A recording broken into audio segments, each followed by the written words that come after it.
let's review the pattern that Draco makes across the sky. Here we have the official star map of Draco, and you can see all the constellations that surround it, including Ursa Minor, Ursa Major, Cepheus, here's Hercules down here, and Botes, Lyra, Cygnus, a lot of constellations that are really easy to identify. But what I want you to notice is the magnitude scale down here. So 0 would be the brightest magnitude, like this star Lyra, or this star Vega that's in the constellation Lyra. But most of the other stars of Draco are pretty faint. They're of 4th magnitude and dimmer. So this makes it a challenging constellation to find. But if we zoom in here, the way to really find Ursa Major or Draco is to look for Ursa Major and Ursa Minor. That's how I find it. The tail goes between those two constellations, and then I look for this 4-sided shape in the sky. So let's get some practice trying to find this constellation. First, you may notice the 3 brightest stars towards the left side of the photograph. This is the handle of the Big Dipper. Okay. And then here are 2 of the brighter stars in Ursa Minor. So if you can figure out where Ursa Minor and Ursa Major is, know that the tail goes in between. So if we trace it through here, that's where Draco is. And here's that quadrilateral shaped head of Draco. So there's where Draco is, and here's where other constellations are situated. So we have Ursa Major, Ursa Minor. We're not seeing Polaris here, which is the North Star, and then Cepheus is right there. Here's another photograph. This one's zoomed out a little bit more, so you should be able to find the Big Dipper, which is an asterism. It's a smaller pattern within a larger constellation, which is part of Ursa Major, and then hopefully you can find Ursa Minor. So if we were to point out, here's Ursa Minor, here's the North Star, and here's the Big Dipper. Now from there, you want to find the tail in between the two, and then you can trace out Draco. So what would this look like?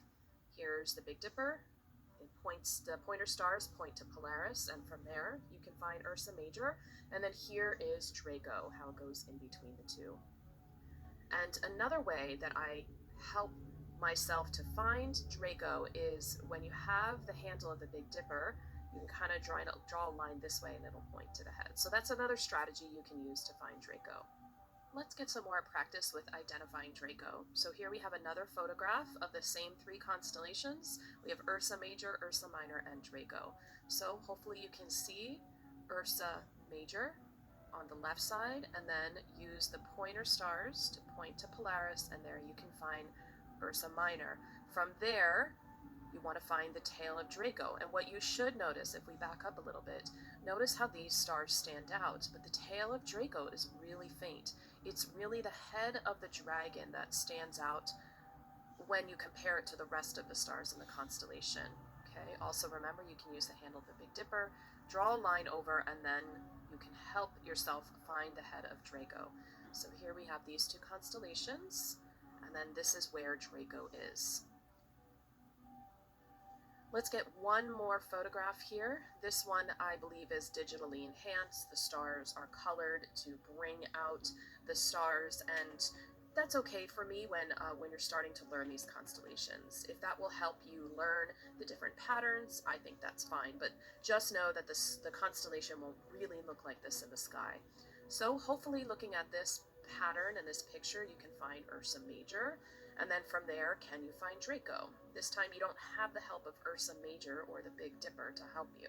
So if we were to point out those constellations, this is that winding shape that Draco takes in the sky with that 4-sided head. And then here we have Ursa Minor. Finally, we'll take a look at the celestial objects that sit in the constellation of Draco.